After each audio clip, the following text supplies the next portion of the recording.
Today we're starting 6.4. It's percent of increase and decrease. There's a formula I want you guys to write down to start with, so go ahead and write this down.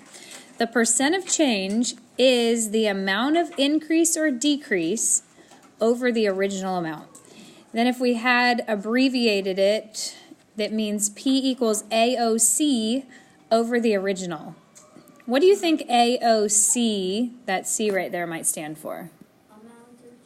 Amount of change. Very good. Okay, so it's the amount of increase or decrease over the original amount. For number one, this is asking us to find the percent of increase or decrease and then round to the nearest tenth. So every time we're going to go ahead and start off with our formula. So it's going to be the amount of change over the original amount. So for this, you can see something was 10 inches and it grew to be 25 inches. The way to find the amount of change, you take the bigger number and subtract the smaller number. Out of this right here, guys, what's the bigger number? 25. Okay, so I'm going to take 25 and subtract the smaller amount, which was 10 inches, over the original. Looking at this right here, guys, 10 inches to 25 inches. What was my original amount of inches? 35. No, just look right here, guys. It started off as 10 inches. Okay, so the original amount, don't make it complicated, is 10 inches. Going over here, what is 25 minus 10? 15. 15 over 10. Okay.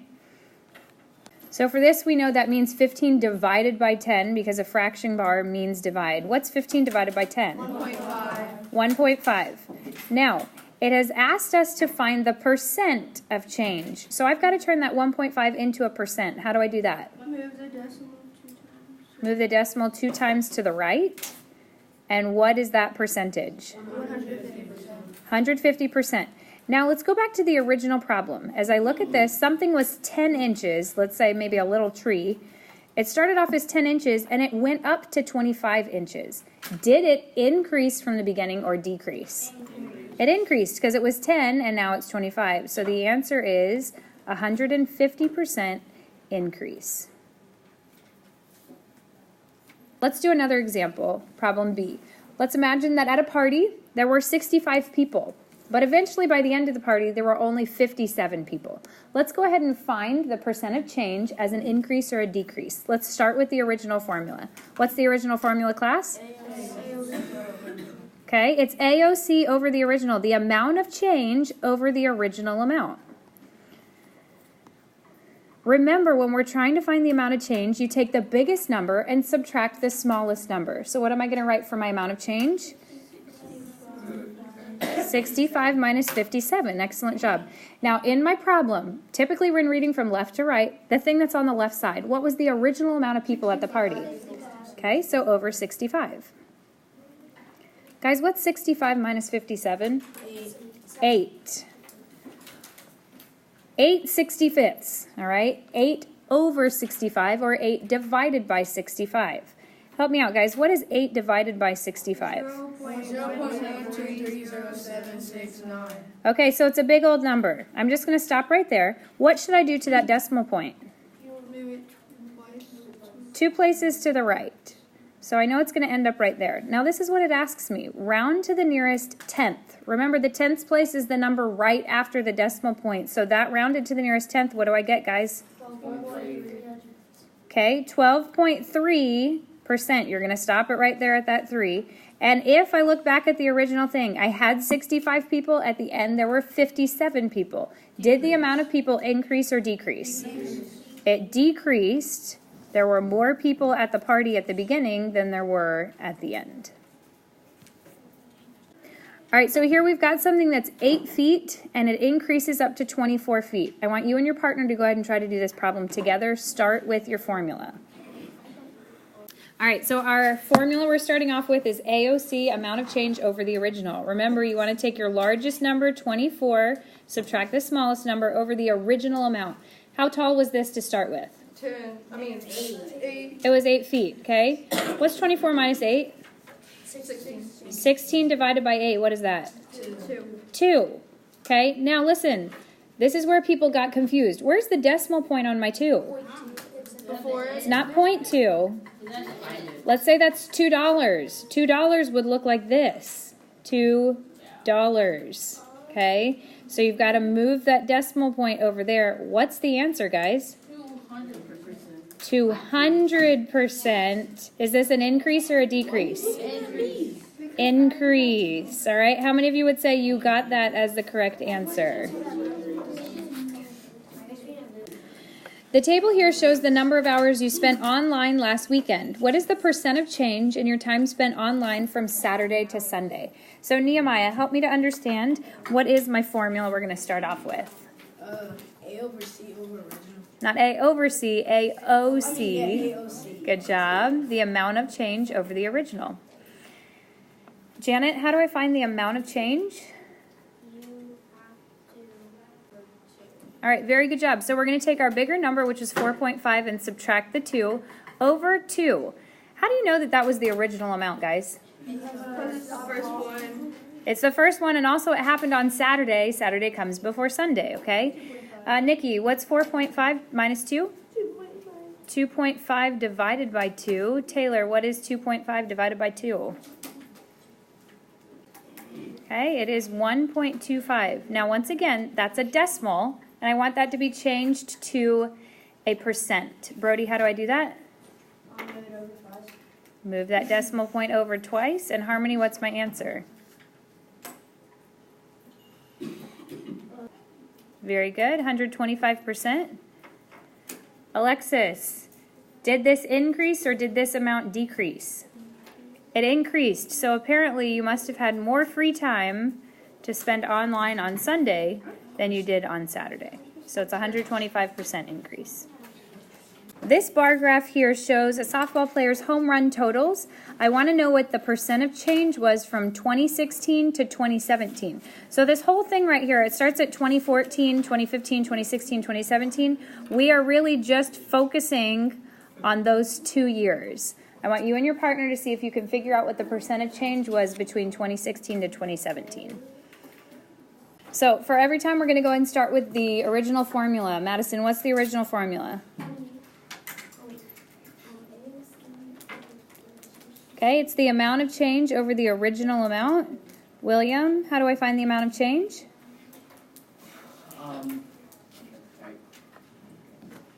Okay, we're going to take it was 28 minus 20, and the original amount was 28. Cameron, what's 28 minus 20? 8. Okay, so I've got 8 over 28. Charbel, what's 8 divided by 28? 8 divided by 28, 5, 7, 1, 4. Okay, it keeps going, 0.2857, it kept going. Okay, so for today, we're going to go ahead and round this to the nearest whole percent.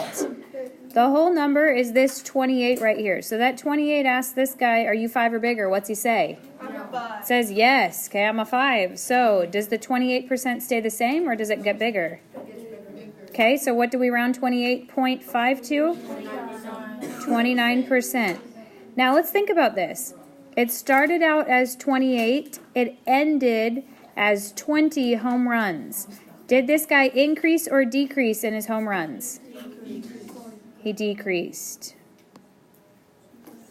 Okay, so for this, there was a 29% decrease. So this is going to be something that's just slightly different than the percent of change. This is called the percent error. The percent error is the percent that an estimated amount differs or is different from the actual amount.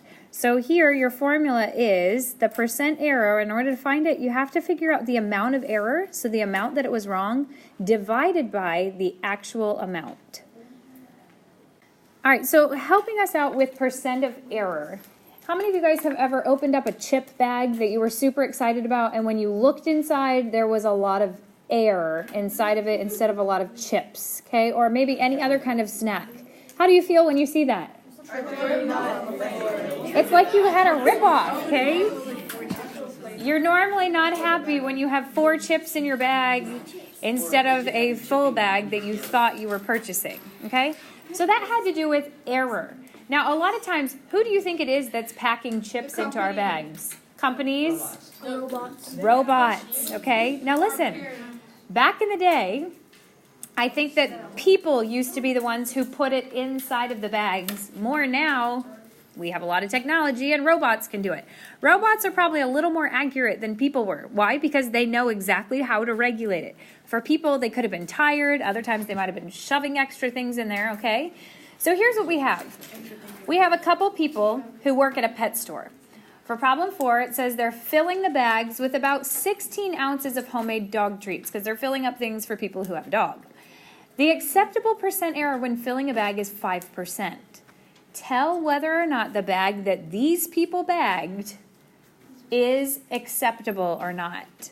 So let's start with our formula, guys. What's the formula for percent error? It's the amount of error divided by the actual amount. So let's look at bag A. These people went to the store, they purchased a bag, and it had 15 ounces in it.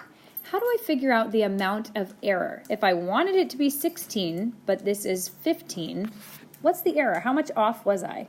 1 ounce. I was only 1 ounce off, okay? So you can figure this out by taking what it should have been minus what it actually was. Or take the big number and subtract the smallest number. Divided by, this says the actual amount. How much was the actual amount we wanted it to be? 16. We wanted it to be 16. Okay, so we just heard 16 minus 15 is 1 over 16. Guys, what's 1 divided by 16? 0.0625. Now, once again, we're trying to find a percent. So what do I do with that decimal point? Move it 2 places to the right. 2 places to the right. What do we got here? 6.25. Okay, 6.25%. Now, if I go back to my original problem, it says the acceptable percent error is what? 5%. Guys, is this acceptable or not acceptable? Not acceptable. Not acceptable. What do you think might happen to this person?